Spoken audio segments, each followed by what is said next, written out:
ESCO.org. There is a 3-minute time limit per person for public comment. The timer on the podium will count down your time.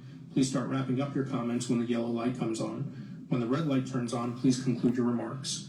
For those appearing remotely, we will provide a 30-second warning.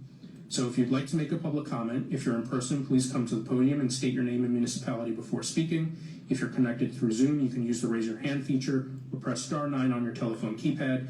We invite all public comment in person first before moving to comment from those connected through Zoom. We'll pause for just a moment.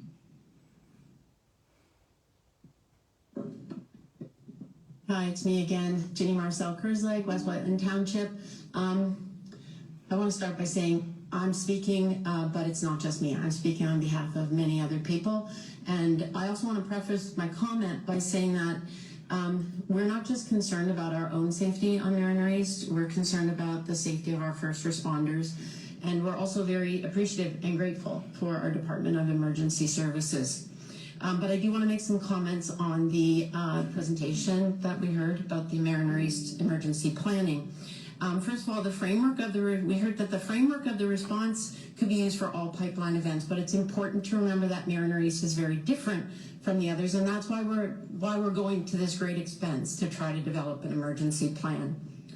And quite frankly, what we heard is nothing new. We didn't hear any insight into key and repeated obstacles to developing a credible emergency plan for Mariner East. Some of those include how robust will these public meetings be? We have thousands of people in Chester County living in the blast zone of Mariner East, and on top of that, we have thousands that travel through the blast zone every single day who don't even live here.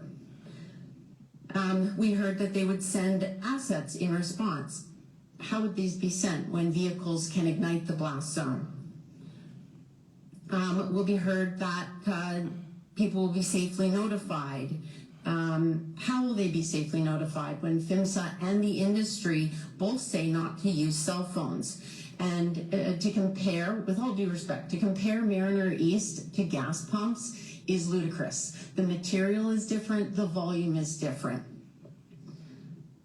How would we evacuate, especially if it's physically impossible to travel a half mile upwind on foot? How will you inform residents? How will you get them all not to drive vehicles into the blast zone and not start their vehicles? This firm that's been hired has no experience developing emergency plans for NGL pipelines, so these are fair questions to ask. And we're still 1 year away. We saw the timeline, 1 year away from possibly having a plan. So in the meantime, we keep crossing our fingers. Finally, Commissioner Kickline asked a question about reimbursement.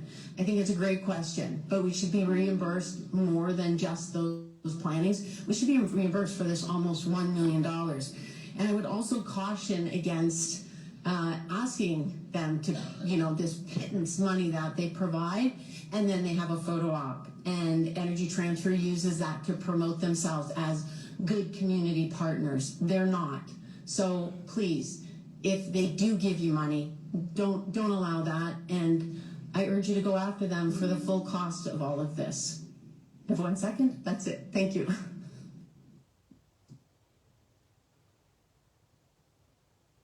I see no one else in person. We'll move to online. Carla Mudry, you should be able to unmute and go ahead.